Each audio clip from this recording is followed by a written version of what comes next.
ഭാഗമായി ബഹുമാന്യനായിട്ടുള്ള ഗവർണറുടെ നയപ്രഖ്യാപനം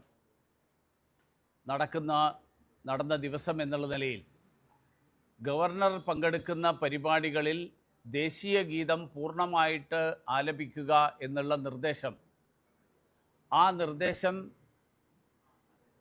ഇന്ന് പരിപൂർണമായും ലംഘിക്കപ്പെട്ടു. വന്ദേ മാതരത്തിൻ്റെ 150-ാം വാർഷികത്തോടനുബന്ധിച്ചാണ്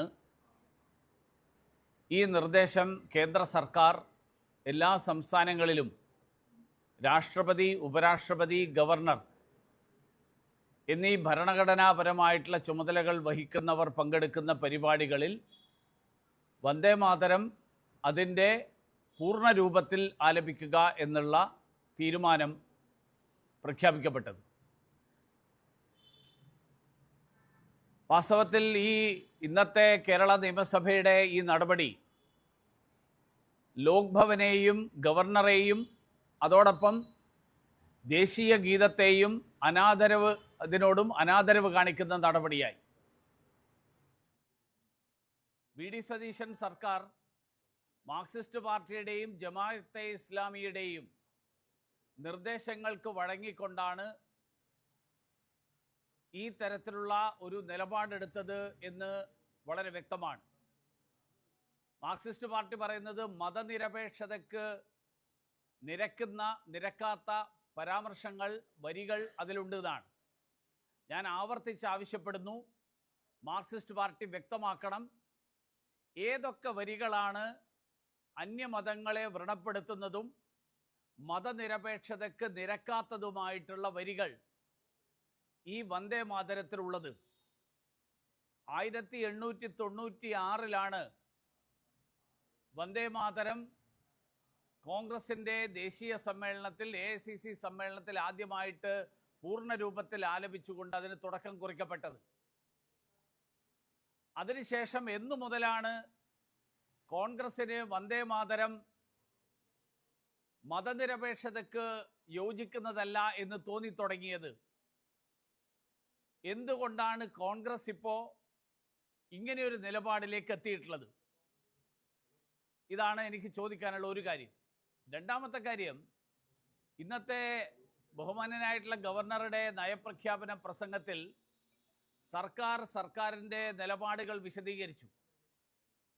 സർക്കാരിൻ്റെ നിലപാടുകൾ വിശദീകരിക്കുന്നതിൻ്റെ ഭാഗമായിട്ട് ആദ്യ ഭാഗത്ത് തന്നെ 10ാമത്തെ ഖണ്ഡികയിൽ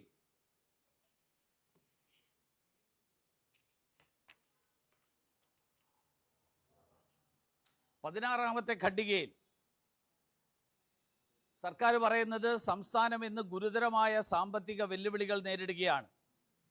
നിലവിലുള്ള ബാധ്യതകളും സാമ്പത്തിക ഞെരുക്കവും പൊതുധനകാര്യത്തിൽ കടുത്ത സമ്മർദ്ദം സൃഷ്ടിച്ചിട്ടുണ്ട്. ഈ യാഥാർത്ഥ്യങ്ങളെ സത്യസന്ധതയോടും ഉത്തരവാദിത്വത്തോടും കൂടി എൻ്റെ സർക്കാർ നേരിടും.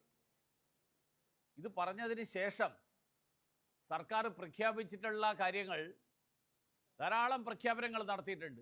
യാഥാർത്ഥ്യ ബോധവുമായിട്ട് ഒരു തരത്തിലും നിരക്കാത്ത പ്രഖ്യാപനങ്ങളാണ് നടത്തിയിട്ടുള്ളത്. ഖജനാവിൽ പൂച്ച പെറ്റ് കിടക്കുന്നു എന്നാണ് നമ്മുടെ നിലവിലുള്ള മുഖ്യമന്ത്രി ശ്രീമാൻ വി.ഡി. സതീശൻ പ്രതിപക്ഷത്തിരുന്നപ്പോൾ ആവർത്തിച്ച് പറഞ്ഞിരുന്നത്. ആ പൂച്ച പെറ്റ് കിടക്കുന്ന ഖജനാവിനെ ഉപയോഗിച്ചുകൊണ്ടാണോ ഈ പറഞ്ഞ സ്വപ്ന പദ്ധതികൾ?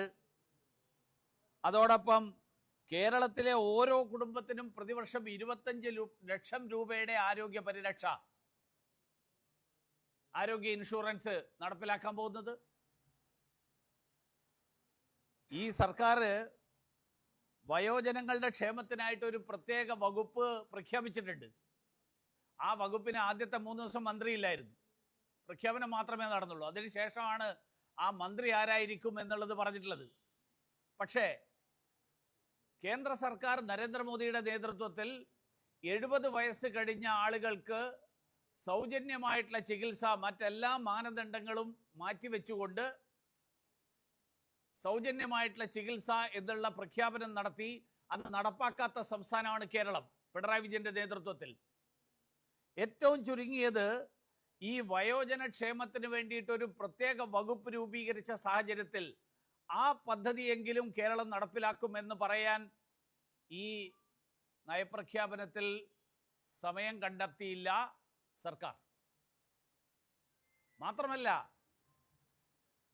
ഈ കഴിഞ്ഞ 10 വർഷക്കാലത്തെ പിണറായി വിജയൻ സർക്കാരിൻ്റെ കാലത്ത് ഉയർന്നു വന്നിട്ടുള്ള 2 വലിയ വിഷയങ്ങൾ കേരളത്തിലെ ജനങ്ങളുടെ മുഴുവൻ തന്നെ, പ്രത്യേകിച്ച് വിശ്വാസികളുടെ മുഴുവൻ തന്നെ വികാരങ്ങൾ വ്രണപ്പെടുത്തിയിട്ടുള്ള വിഷയമാണ് ശബരിമലയിലെ സ്വർണ്ണക്കൊള്ള.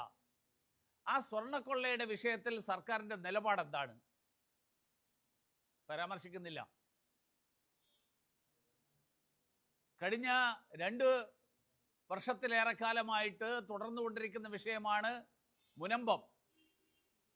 മുനമ്പത്തിൻ്റെ വിഷയത്തിൽ ന്യൂനപക്ഷ ക്ഷേമത്തെക്കുറിച്ച് പറയുന്ന ഭാഗത്ത് ആകെ പറഞ്ഞിരിക്കുന്നത് വഖഫ് ആസ്തികളുടെ സംരക്ഷണവും പരിപാലനവും വഖഫ് ബോർഡിൻ്റെ പ്രവർത്തനങ്ങളുടെ ആധുനികവൽക്കരണം എന്നിവയ്ക്ക് പ്രഥമ പരിഗണന നൽകുന്നതാണ്.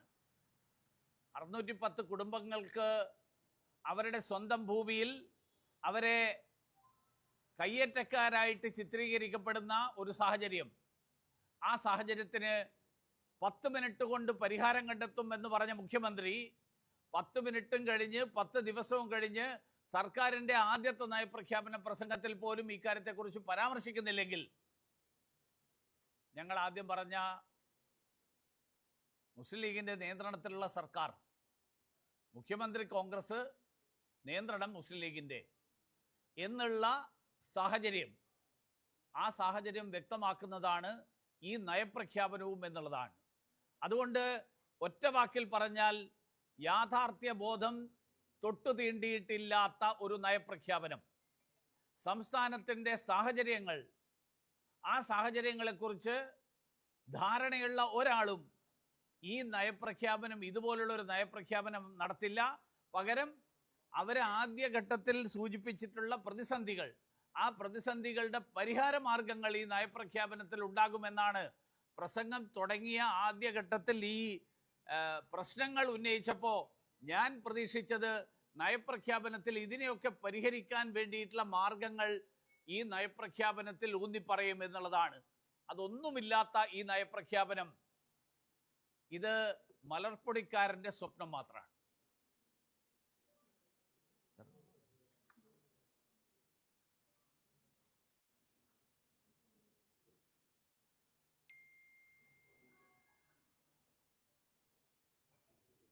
പ്രത്യേകിച്ചൊന്നുമില്ലല്ലോ. ആ, ഇതാ അദ്ദേഹം അവിടെ നിൽക്കുന്നു.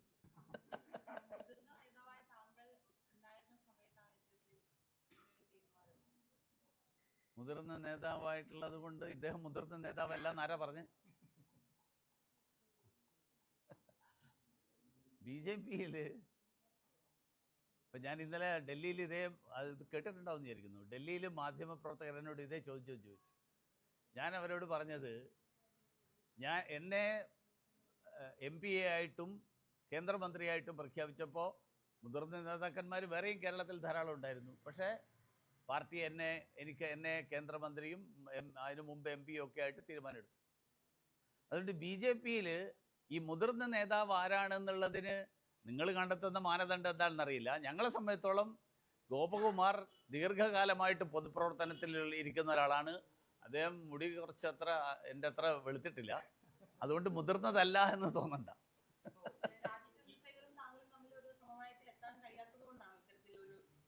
ഞങ്ങൾക്ക് തർക്കമൊന്നും ഇല്ലായിരുന്നല്ലോ. അപ്പോൾ തർക്കം ഉണ്ടെങ്കിലല്ലേ സമവായത്തിൻ്റെ ആവശ്യം. ഞങ്ങൾ എല്ലാവരും കൂടി യോജിച്ചിട്ടാണ് ശ്രീ ഗോപകുമാറിനെ ഞങ്ങളുടെ നിയമസഭാ കക്ഷി നേതാവായിട്ട് തിരഞ്ഞെടുത്തു.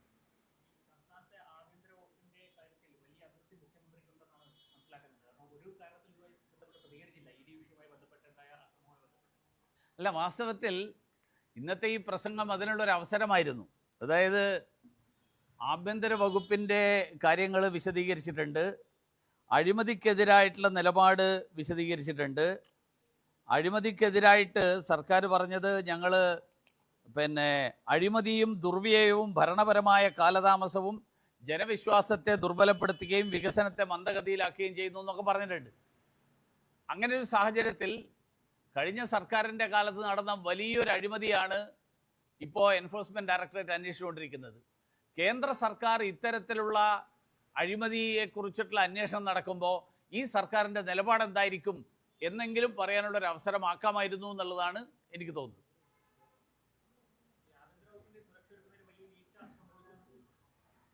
അത് അവരോടല്ലേ ചോദിക്കണ്ടേ?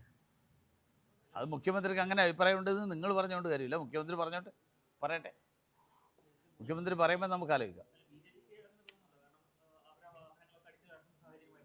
അല്ല, ആഭ്യന്തര വകുപ്പിന് വലിയ വീഴ്ചയുണ്ട് എന്നുള്ളതൊരു വസ്തുതയാണല്ലോ. അത് മുഖ്യമന്ത്രിക്ക് തോന്നുന്നുണ്ടോ ഇല്ലയോ എന്നുള്ളതല്ല. കാരണം മുഖ്യമന്ത്രിയുടെയും ആഭ്യന്തരമന്ത്രിയുടെയും മൂക്കിന് കീഴെയാണ് മണിക്കൂറുകൾ ഈ അഴിഞ്ഞാട്ടം നടന്നത്. ഇപ്പോൾ വാദത്തിന് വേണ്ടി ഞങ്ങൾ മുൻകൂട്ടി അറിഞ്ഞിരുന്നില്ല എന്ന് പറഞ്ഞാൽ പോലും, മുൻകൂട്ടി അറിഞ്ഞു കഴിഞ്ഞാൽ 10 മിനിറ്റ് കൊണ്ട് ഈ കേരളത്തിലെ പോലീസ് സേന അവിടെ എത്തണ്ടേ? മണിക്കൂറുകൾ കഴിഞ്ഞിട്ടും എത്തിയില്ല. അപ്പോൾ അത് ഒന്നുകിൽ ഇവരുടെ നിയന്ത്രണത്തിൽ പോലീസ് ഇപ്പോഴും വന്നിട്ടില്ല, അല്ലെങ്കിൽ ഇവർ സഖ്യകക്ഷിയെ സഹായിക്കുക എന്നുള്ള നിലപാട്. ഇന്ത്യ സഖ്യത്തിൻ്റെ ഘടകകക്ഷിയാണ്. CPM-ഉം കോൺഗ്രസും ഒരേ മുന്നണിയുടെ ഘടകകക്ഷികളാണ്. അതുകൊണ്ട് പിണറായി വിജയനെതിരായിട്ട് അവർ പ്രതിപക്ഷത്തിരുന്നപ്പോൾ ഉന്നയിച്ച ആരോപണങ്ങൾ കഴിഞ്ഞ കാലങ്ങളിലൊക്കെ സംഭവിച്ചിട്ടുള്ളതാണ്. CPM ഭരണത്തിലിരിക്കുമ്പോൾ ഉന്നയിച്ചിട്ടുള്ള ആരോപണങ്ങൾ, അത് ഭരണത്തിൽ വന്നതിന് ശേഷം കോൺഗ്രസ് അതിൻ്റെ തുടർ നടപടികൾ എടുത്തില്ല. CPM-ഉം തിരിച്ച് അതേപോലെ കോൺഗ്രസ് ഭരണത്തിലിരുന്ന കാലത്ത് ഉന്നയിച്ചിട്ടുള്ള ആരോപണങ്ങൾ, ആ കാര്യത്തിൽ CPM നടപടികൾ എടുത്തിട്ടില്ല. അത് തുടരുകയാണ്. അല്ല, അതല്ലെങ്കിൽ വേറെ എന്താണെന്ന് എനിക്കറിയില്ല. എനിക്ക് ഒറ്റ കാര്യമേ അതിൽ തോന്നുള്ളൂ. കാരണം അവിടെ നിന്നുള്ള ശാസന വരുമോ എന്നുള്ള ഒരു പേടി. പാണക്കാട് ഇന്നലെ വീണ്ടും പോയത് അത് ബോധ്യപ്പെടുത്താനാണോ എന്ന് എനിക്കറിയില്ല.